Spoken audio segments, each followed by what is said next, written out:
I walked into the boardroom expecting to approve next year's expansion budget. Instead, the first document placed in front of me was a resolution removing me as CEO of the company I had founded 34 years earlier. My son was sitting at the head of the table. He did not look surprised to see me. That was the first thing I noticed. The second was that my chair was gone. Not moved. Gone. In its place sat a new leather chair with my son's briefcase beside it. I remained standing. "What is this?"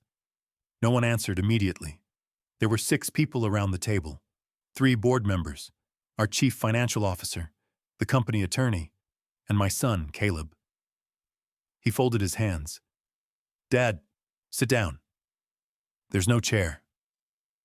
One of the directors looked toward the wall. A spare chair had been placed near the coffee station. That told me everything I needed to know. They had expected me to attend. They just hadn't expected me to lead. I pulled the spare chair over myself and sat at the far end of the table. Then I opened the resolution. The first line was simple. Effective immediately, Graham Hale will step down from all executive duties at Hale Commercial Systems. I read it twice. Then I looked at Caleb. "Who wrote this?" "Our counsel prepared it." The attorney avoided my eyes. I turned the page.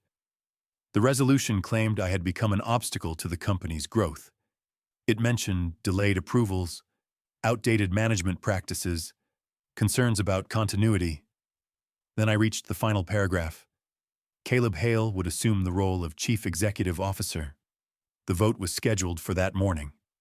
Not next week. Not after discussion. That morning, I closed the document.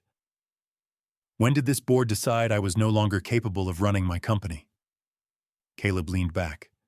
"This isn't about capability." "Then what is it about?" "Transition." That word usually means someone was told. His jaw tightened slightly. "We tried." "No, you didn't." One of the directors, Marlene Webb, cleared her throat. "Graham, there were several conversations." "Name one." She looked at Caleb before answering. That small glance mattered more than her words. "We discussed succession." "Succession is not removal." Silence. I turned to the CFO. "Neil, when did you know about this?" Neil Porter had worked for me for 16 years. He always answered directly. That morning, he adjusted his cuff before speaking. "Last month." "Before or after the bank renewed our credit line?" His expression changed, only slightly, but I saw it. "Before." That was the first real problem. Our credit line required notice of any material leadership change. If the bank knew, the loan could be reviewed. If the bank didn't know, someone had withheld information. Either way, I needed facts, not anger. I placed the resolution on the table. "Has this already been shared outside the company?" Caleb responded too quickly. "No." I looked at Neil. He said nothing. That was my answer. Someone had shared it. I just didn't know with whom. Caleb pushed another document toward me. "We're offering you a chairman emeritus position." I almost smiled. An honorary title. You'd still be part of the company. With no authority. You wouldn't need to deal with operations. I built the operations. And that's exactly the problem. The room went still. Caleb seemed to regret the sentence as soon as he said it. I waited. He continued. "You built everything around yourself. Every contract, every approval, every relationship. The company can't keep depending on one person." "That sounds reasonable." He blinked. He had expected resistance. I gave him agreement instead. Then I asked, "So why hide the meeting?" No one answered. I looked around the table. "Why remove my access before the vote?" Caleb's face hardened. "What access?" I took my phone from my pocket. At 7:12 that morning, I had tried to open the executive finance dashboard from home. My password no longer worked. At 7:18, my company email had logged me out. At 7:31, my assistant sent me a text saying she had been instructed not to forward any calls. I read the times aloud. No one interrupted. When I finished, I placed the phone beside the resolution. You didn't call this meeting to decide anything. I looked directly at Caleb. You called it to announce what you had already done. Marlene shifted in her seat. Neil stared at the table. The attorney finally spoke. We should be careful with accusations. That wasn't an accusation. I pointed toward my phone. It was a timeline. Caleb closed the folder in front of him.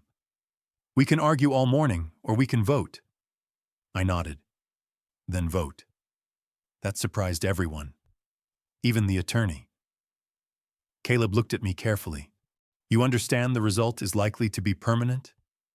I understand that 6 people in this room believe they know something I don't. I stood. So I'm going to find out what it is. The attorney raised a hand. You cannot remove company records. I'm not taking company records. I picked up only the copy of the resolution they had given me. I'm taking the document with my name on it. Caleb stood too. Dad. I stopped at the door. His voice had softened. This doesn't have to become personal.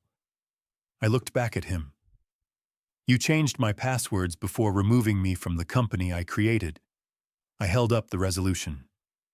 It became personal before I entered the room. Then I left. I did not go to my office. I did not speak to employees. I did not call the bank. Not yet. I walked downstairs to the shipping department and found Nora Bell, the longest-serving employee in the company. She had started as a billing clerk 29 years earlier and now managed our largest customer accounts. When she saw me, she closed her office door. You weren't supposed to come in today, she said. That was the 3rd time I had heard a version of that sentence.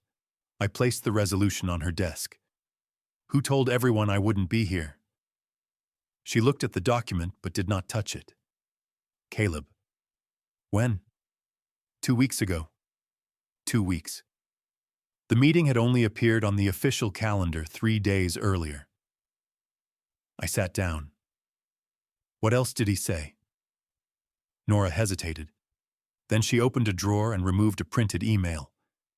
I wasn't sure whether to give you this. The message had been sent to senior managers 12 days earlier. The subject line read, Leadership Transition, Confidential. I scanned the first paragraph, then the second. By the third, I understood why Caleb had looked so confident in the boardroom. The email did not describe a proposed change. It described a completed one. According to the message, Caleb had already been acting as CEO for nearly a month, but the last line was what changed everything. All client communication regarding the pending acquisition must now be approved through Caleb Hale's office. I looked up. What acquisition? Nora shook her head.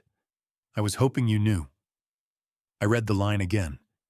There was no company name, no buyer, no price. Just one fact. While my son was telling the board he wanted to modernize the family business, he had apparently been preparing to sell part of it, and he had made sure I was the last person to know. For several seconds, I kept staring at the email. Then I folded it once and slipped it into the inside pocket of my jacket. Nora. She nodded. Who else has seen this? Every department manager. When? Almost 2 weeks ago. And nobody thought I should know? She looked genuinely uncomfortable. We assumed... She stopped herself. No, I said quietly. Tell me what you actually assumed. She sighed. We assumed you already knew. I smiled. Not because it was funny, because it explained almost everything. Nobody had questioned Caleb, not because they trusted him more than me, because they believed he was speaking for me. That was completely different. When was the last time you heard me talk about selling part of this company? She didn't even think. Never. Exactly. She leaned forward. I almost called you. What stopped you? She looked toward the closed office door. Caleb said the negotiations were confidential. What negotiations? I don't know. He only said the board had approved moving forward. Board approval. Again. Everything seemed to lead back to the board, yet I hadn't voted on anything. I stood. I'm going to ask you one question. Okay? If you were in my position, who would you speak to first? She answered immediately. Not the board. Interesting. Why? They've already chosen a side. Then who? Our customers. That wasn't the answer I expected. She saw my expression. They've been acting strange. How? They're asking questions they never asked before. What kind of questions? She hesitated. Whether you'll still be involved after the transition. A chill ran through me. Not because of the question itself, because of the wording. After the transition. Not if there would be a transition, as though everyone outside the company believed it had already happened. I left Nora's office without saying another word. Instead of taking the elevator, I walked through the production floor. 34 years. I knew almost everyone by name. People waved, some smiled, others quickly looked away. Not out of disrespect, out of uncertainty. They didn't know which version of the future they were supposed to believe. The founders or his sons. Halfway across the warehouse, someone called my name. Graham. I turned around. It was Victor Malone. He supervised final assembly. 27 years with the company.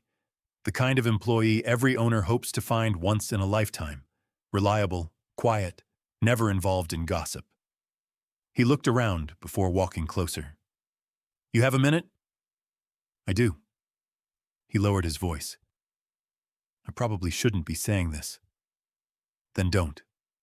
He looked surprised. If telling me creates problems for your family, keep it to yourself. He stared at me for several seconds, then smiled. That's exactly why people stayed here. What do you mean? You always protected us before protecting yourself. I said nothing. Victor glanced across the warehouse, then continued. The executives have been bringing outsiders into the building. What outsiders? I don't know. They've toured production. They've measured storage. They've taken pictures. Pictures, measurements. Not auditors, not bankers, someone evaluating assets. When? 3 different visits. Last one? Friday. That was only 4 days ago. Did Caleb introduce them? Victor nodded. He called them strategic partners. Strategic partners. Corporate language, vague enough to hide almost anything. Before I could ask another question, a black SUV slowly pulled into the employee parking lot. It didn't belong there. No company logo, no visitor pass. 2 men stepped out wearing tailored business suits. Neither looked like suppliers. Neither looked like customers. Victor quietly said, "They've been here before." One of the men looked directly at the building, then pointed toward the distribution warehouse. The other opened a leather portfolio. They weren't visiting. They were inspecting. I watched them for a few seconds. Then one of them unexpectedly turned, looked directly at me, and immediately stopped smiling. He recognized me, which raised only one question. If he knew exactly who I was, why did he look surprised that I was still at the company? The man in the parking lot recognized me. I was certain of it. His smile disappeared the moment our eyes met. He leaned toward the other man, whispered something, then both of them climbed back into the SUV. They didn't even enter the building. The engine started. Within seconds, they were gone. Victor watched them leave. They've never done that before. What do you mean? They always came inside. I kept watching the empty parking space. They weren't expecting me. Victor nodded. No, they weren't. I didn't chase them. That would have accomplished nothing. Instead, I turned to Victor. Next time they come, he already knew what I was going to ask. I'll get a license plate, I smiled. No. He looked confused. I want names. He frowned. How? If they believe I'm gone, they'll introduce themselves. Victor slowly smiled. I understand. As I walked back toward the executive offices, my phone rang. The caller ID surprised me. Mason Reed, president of Reed Construction. One of our oldest customers. I'd known Mason for 21 years. He rarely called without a reason. Graham. His voice sounded unusually cautious. Do you have a minute? I do. I've been trying to reach your office all morning. So have I. A brief silence. I don't understand. I'll explain later. What do you need? Another pause. I need to know whether the rumors are true. What rumors? That you're retiring. I stopped walking. No. Then you're still running Hale Commercial Systems? I founded it. That's not what I asked. He was right. I answered carefully. I'm still chairman. Another silence. Then he quietly asked, Are you still authorized to sign contracts? That question landed differently. Customers never ask that unless someone has given them a reason. Who told you to ask me that? He hesitated. I'd rather not say. Mason. We've done business for over 2 decades. If you don't trust me now, we have a much bigger problem than one contract. He sighed. Your son called yesterday. I said nothing. He asked us to delay signing the renewal. Why? He said ownership changes might affect pricing. Ownership, not management. Ownership. That was the second time I'd heard that word today, and nobody inside my company had mentioned it. After hanging up, I walked outside. Fresh air helped me think. Caleb wasn't trying to impress the board. He wasn't trying to impress employees. He was preparing customers, preparing them for a future without me. That wasn't succession. That was a campaign. Someone had spent weeks shaping a story, one conversation at a time. I drove across town, not to the bank, not home, to Henderson Tool and Die. Its owner, Samuel Henderson, had been my closest competitor for nearly 30 years. We competed fiercely, but we respected each other. In manufacturing, reputations matter. If something unusual was happening in the market, Samuel would know before anyone else. His receptionist smiled. He'll want to see you. I didn't call. You don't have to. She picked up the phone anyway. Less than a minute later, Samuel opened the door himself. He looked at me for a long moment. I wondered how long it would take. I frowned. For what? For you to find out. My stomach tightened. You already know. He nodded. I know enough. He closed his office door, then walked straight to the coffee machine. Neither of us spoke until he placed 2 mugs on the table. Finally, he sat down. I've been trying to decide whether I should tell you. Tell me what? He looked directly at me. 3 weeks ago, an investment group contacted me. I remained silent. They weren't interested in my company. They wanted yours. I didn't interrupt. Samuel continued. They asked whether I'd consider supplying part of your customer base after the acquisition. Acquisition. There it was again. The same word from Nora's email. Did they name the buyer? No. They only said negotiations were progressing. When? About 3 weeks ago. Exactly when Caleb had begun pushing me out. I leaned forward. What else? Samuel opened a drawer, pulled out a business card, and slid it across the desk. There was one name. I picked it up. Elliot Mercer, Managing Director, Northbridge Capital Partners. The name meant nothing to me, Samuel noticed. It should. Why? They told me Elliot Mercer was already working directly. He paused. With your future CEO. For several seconds, I couldn't speak. Future CEO. Not current. Not acting. Future.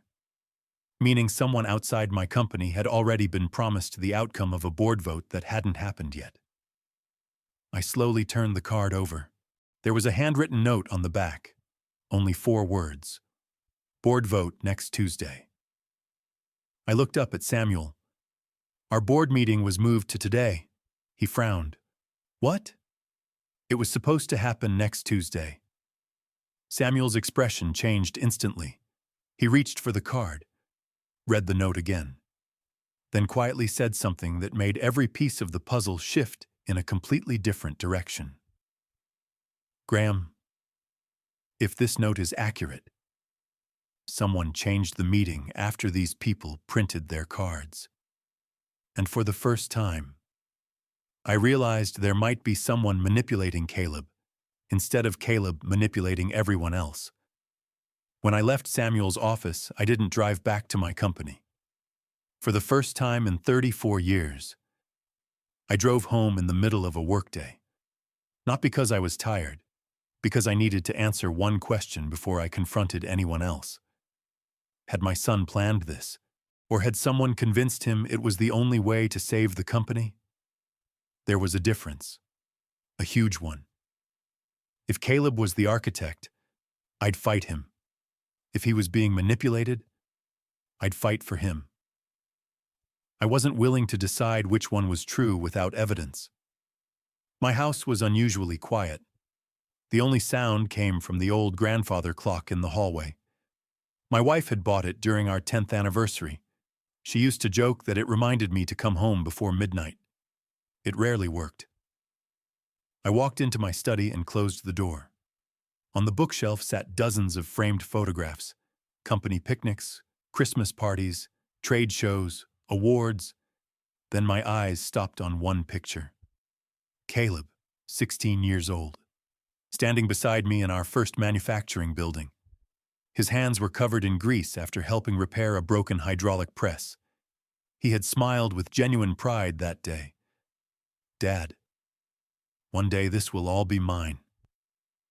I remembered my answer perfectly. No. He'd looked confused.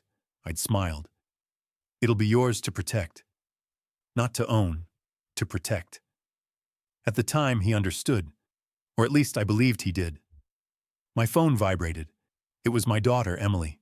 She almost never called during business hours. Dad? Her voice sounded worried. I've been trying to reach Caleb. So have I. What's going on? You tell me. She hesitated, then quietly asked, Did the board really vote? Interesting. She hadn't asked if it was true. She asked whether the vote had happened. Meaning, she'd already heard about it. Who told you? Mom's sister. That surprised me. My sister-in-law hadn't been connected to the business for years. How would she know? I don't know. But she said the family should prepare for changes. Family, not company. Family. The news was spreading far beyond the boardroom. Someone wanted it that way. An hour later, my doorbell rang. I wasn't expecting anyone. When I opened the door, Caleb was standing there. No suit jacket, no briefcase, just the same blue dress shirt he'd worn during the board meeting. For several seconds, neither of us spoke. Finally, he said, Can I come in? I stepped aside. Neither of us went to the living room.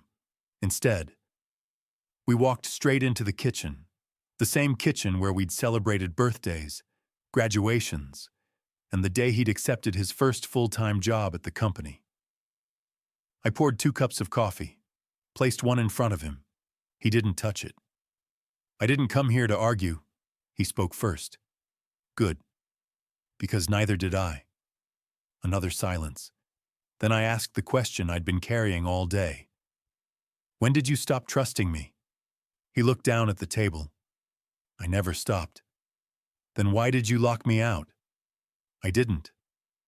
My passwords were changed. They had to be. My assistant was ordered not to transfer calls. That wasn't my decision. My office access disappeared. He rubbed his forehead. I know how it looks. No. I leaned forward. You know how it feels. For the first time that day, his confidence disappeared. He suddenly looked less like a CEO and more like the little boy who used to come home worried after failing a math test. I tried to tell you. When? So many times. No. I shook my head. You tried to tell me after the decisions had already been made. His shoulders dropped. You never listened. That sentence surprised me. I didn't interrupt. He continued. Every time I wanted to change something, you'd say we'd discuss it later. When I suggested automation, later. When I suggested restructuring, later. When I said competitors were catching us, later. His voice never became louder. It became quieter. And somehow, that hurt more. I spent 6 years trying to become your partner. He looked directly at me. But you never stopped treating me like your employee. I let his words settle. Some of them were true. Not all, but enough. I should have listened more. He looked surprised. I'll admit that. He blinked. I didn't expect you to say that. Because admitting my mistakes doesn't erase yours. The room fell silent again. Then I asked the question that mattered. Are you selling my company? His answer came instantly. No. Then what are you selling? His eyes moved away from mine. He didn't answer. That silence was louder than any confession. I stood and walked toward the kitchen window. Outside, the maple tree my wife had planted 20 years earlier swayed gently in the wind. Without turning around, I asked, "Who is Elliot Mercer?" Behind me, I heard Caleb inhale sharply. Not dramatically, instinctively, like someone whose biggest secret had just been spoken aloud. I turned back slowly. His face had completely changed. Where did you hear that name? I asked the question. For several seconds, he stared at me. Then he quietly said, "You need to stay away from him." I frowned. Why? Instead of answering, Caleb stood up, walked to the front door, placed his hand on the handle, then looked back at me with genuine fear in his eyes, the kind of fear I hadn't seen since he was a child.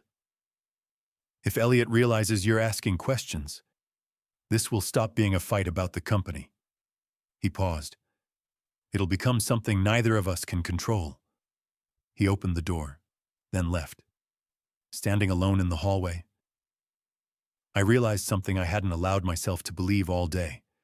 For the first time, I wasn't certain my son was trying to defeat me. He looked like a man trying and failing to protect me from someone else. I didn't sleep that night.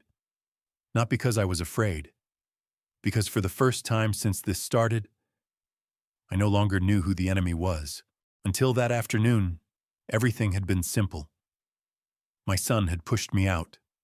The board had followed him. Someone wanted to buy the company. The pieces fit together. Then Caleb looked me in the eyes, and I saw something I hadn't seen in months. Fear. Not guilt. Fear. Those aren't the same thing. At 6:30 the next morning, I was already sitting in my truck outside our headquarters. I wasn't there to confront anyone. I was there to watch. People behave differently when they don't think they're being observed. At 7:05, the first executives arrived. At 7:18, Neil, the CFO, parked beside the building. At 7:24, Marlene arrived. Neither of them looked unusual. Then, at exactly 7:41, a black Mercedes pulled into the executive parking area, not the SUV from yesterday, a different vehicle. Out stepped Elliot Mercer. I recognized him immediately from Samuel's business card. Mid-50s, perfectly tailored charcoal suit, no briefcase, just a leather portfolio. He walked toward the entrance as if he'd been there 100 times. The receptionist didn't ask him to sign in. She greeted him by name. That told me this wasn't his first visit. I waited another 5 minutes. Then I walked inside. The receptionist's smile disappeared the moment she saw me. "Good morning, Mr. Hale." "Morning. Mr. Mercer just arrived." "I noticed." She looked surprised. "I wasn't told you were coming. The company still belongs to my family." She didn't answer. Instead, she lowered her eyes. Another person who looked uncomfortable. Another person caught between two sides. I didn't go upstairs. Instead, I walked toward the employee cafeteria. Every Wednesday morning, department managers had breakfast there before production meetings. It had been a tradition for years. When I entered, conversations stopped. Not because people feared me, because they knew something had happened. I picked up a coffee. Then I sat at the same table where I'd sat every Wednesday for almost 3 decades. One by one, managers began joining me. No speeches, no announcements, just coffee. Exactly as we'd always done. For 15 minutes, nobody mentioned the board meeting. Then Victor quietly asked, "Are you leaving?" I looked around the table. Everyone was waiting for the answer.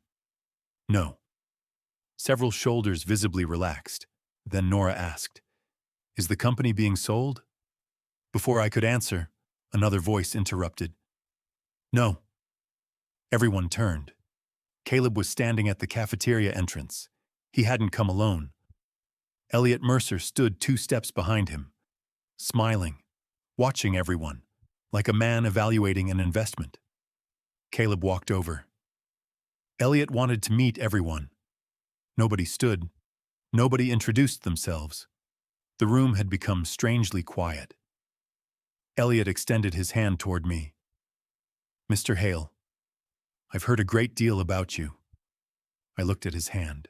I didn't shake it. "I wish I could say the same." His smile never changed. "I imagine this situation has been difficult." "You imagined correctly. I hope we can clear up a few misunderstandings." "There aren't any misunderstandings." I looked directly into his eyes. "There are only unanswered questions." For the first time, his smile weakened, only slightly, but I noticed. So did Caleb. Elliot sat down without being invited. That irritated me more than I expected. People who respect a family business wait to be offered a chair. People who think they already own it don't. He looked around the room. "You've built an impressive company." "I know.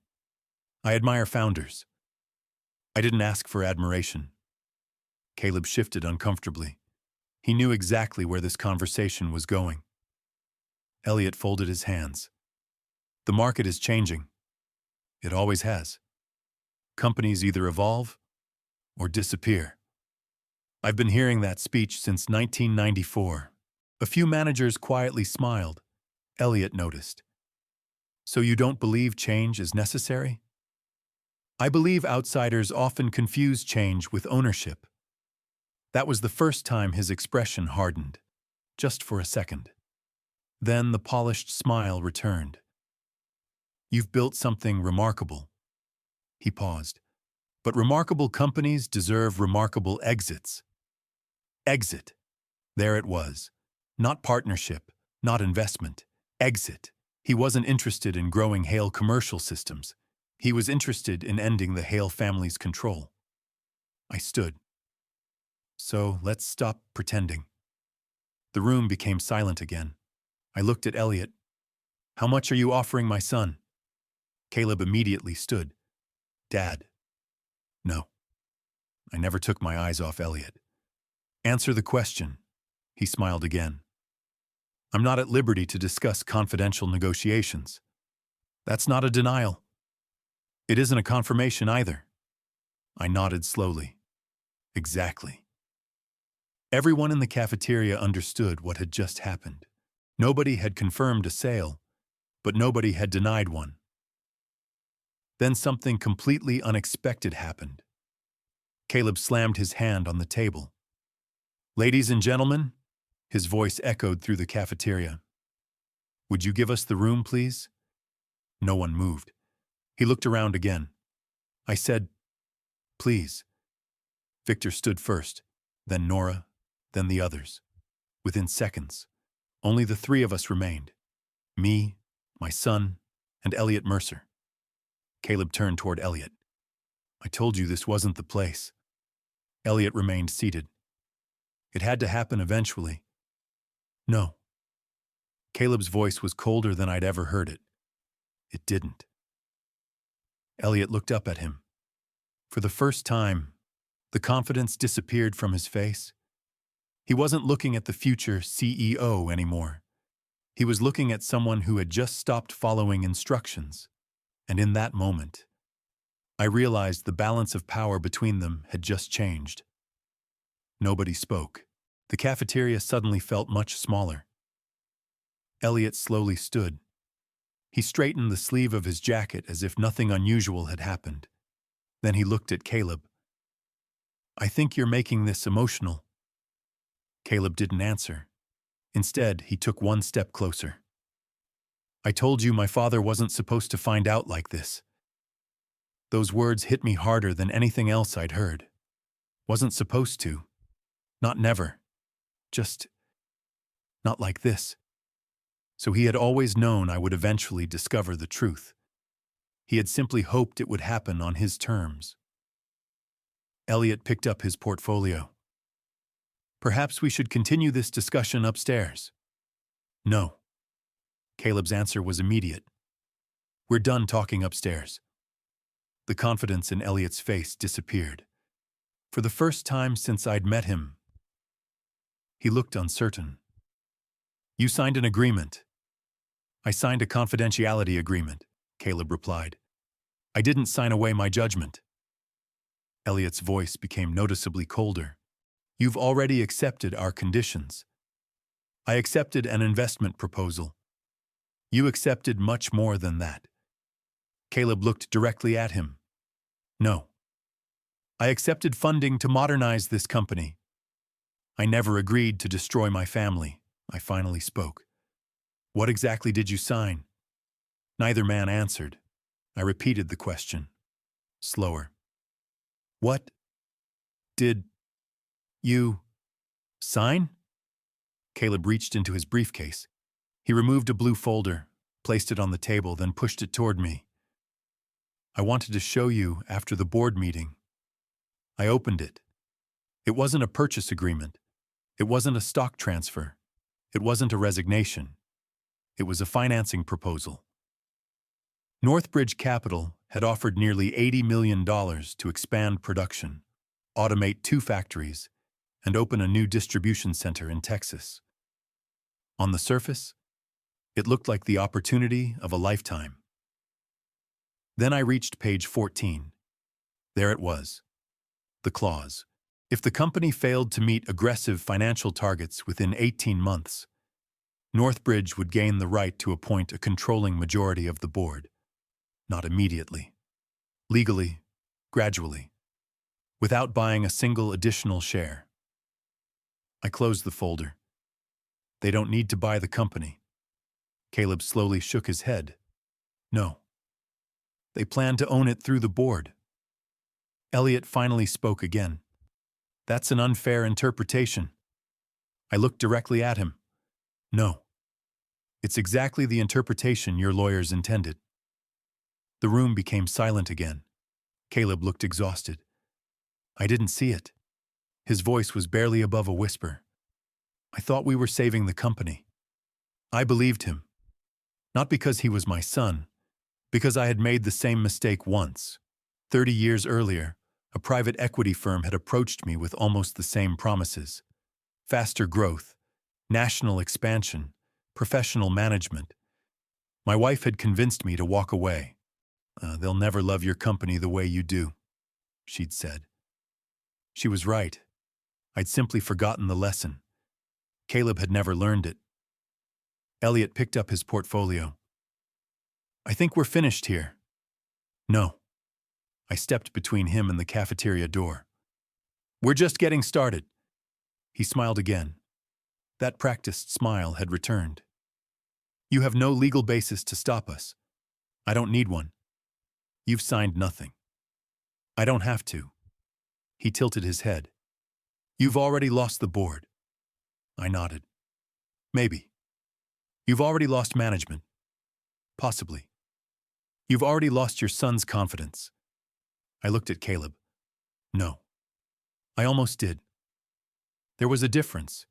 A very important difference. I turned toward my son. I'm going to ask you one question. He nodded. If we walk away from this deal today, what happens? He didn't hesitate. The company pays a penalty. How much? $3 million. Several months earlier, $3 million would have sounded enormous. Now, it sounded cheap. Because I finally understood the alternative. Losing control of everything. I smiled. Then I looked back at Elliot. You should have asked one more question before approaching my son. He frowned. What question? I answered quietly. Whether his father was still willing to fight. For the first time, Elliot didn't have a response. He simply picked up his portfolio, walked past us, and left the cafeteria without another word. As the front doors closed behind him, Caleb sat back down. He buried his face in his hands. I've made the biggest mistake of my life. I sat beside him, not across from him, beside him. For several seconds, neither of us spoke. Then I placed my hand on his shoulder. We'll deal with the company later. He looked up. What about now? I looked him straight in the eyes. Now. We become father and son again. Because only together did we still have a chance to save the business I'd spent my entire life building. For several minutes, neither of us moved. The cafeteria had emptied. Someone had quietly turned off the coffee machine. The only sound came from the production floor beyond the glass wall. Machines never cared about board meetings. They simply kept working. I looked at my son. He looked older than he had the day before. Not because of time, because consequences age people faster than birthdays ever do. Finally, Caleb broke the silence. I'm sorry. I raised a hand. Don't. He looked confused. If you're apologizing because you got caught, don't. His shoulders dropped. But if you're apologizing because you finally understand what almost happened, that's different. He nodded. I understand now. I thought I was protecting the company. You were. He looked up. What? You were trying to protect it. I paused. You just trusted the wrong people. That afternoon, we called an emergency board meeting. Not next week. Not after lawyers prepared statements, immediately, for the first time in days. The meeting wasn't about removing someone. It was about telling the truth. Every director attended, even Marlene. She looked exhausted. Neil sat quietly with a folder in front of him. No one spoke until I did. I'll make this simple. I placed the Northbridge Agreement in the center of the table. I want everyone here to read page 14. No speeches, no accusations, just one clause. It took less than 3 minutes. Marlene looked at Caleb, then back at me. I never saw this version. Neil slowly nodded. Neither did I. I looked at Caleb. Which version did the board approve? He opened another folder, a different agreement, the same investment, the same expansion. But page 14 was completely different. The control clause wasn't there. Someone had changed the contract after the board reviewed it. The room became completely silent. The company attorney turned pale. Who delivered the final execution copy? Caleb answered quietly. Elliot. No one needed another explanation. The attorney stood first. I'm suspending all further negotiations effective immediately. Neil followed. I'm freezing every payment related to Northbridge. Then Marlene looked directly at me. Graham, she swallowed. I owe you an apology. You owe the company better judgment. She nodded. You're right. I do. For the first time since this nightmare began, the board wasn't divided anymore. It was united, not behind me, behind the truth. 3 days later, Northbridge's lawyers sent a demand letter threatening legal action over the canceled agreement. Our attorneys responded within 24 hours. The altered contract, the undisclosed control clause, the misleading board package, every document was attached. After that, the threats stopped. We never heard from Elliot Mercer again. Months later, I learned Northbridge had quietly abandoned similar negotiations with 2 other family-owned manufacturers. Apparently, we weren't the first company they had targeted. We were simply the first one that refused to surrender. The hardest conversation didn't happen in the boardroom.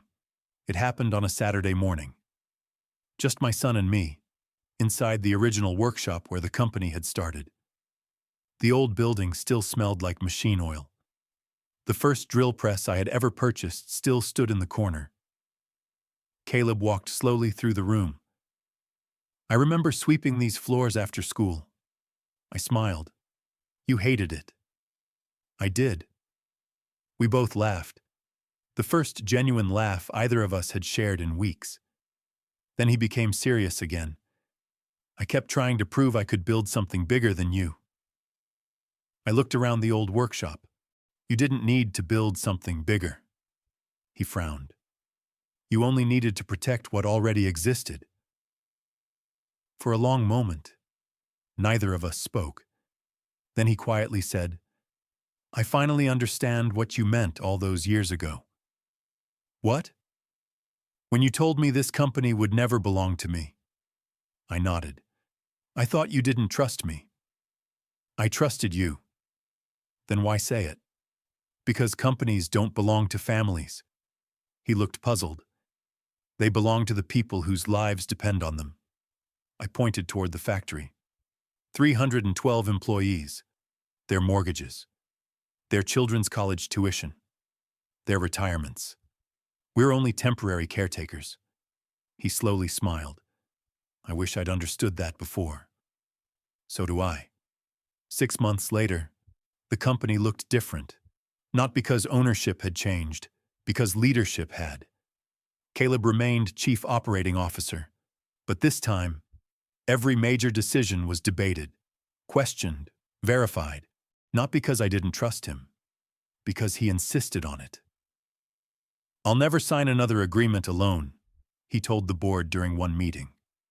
No one argued, neither did I. People often ask whether I retired. The answer is yes, eventually.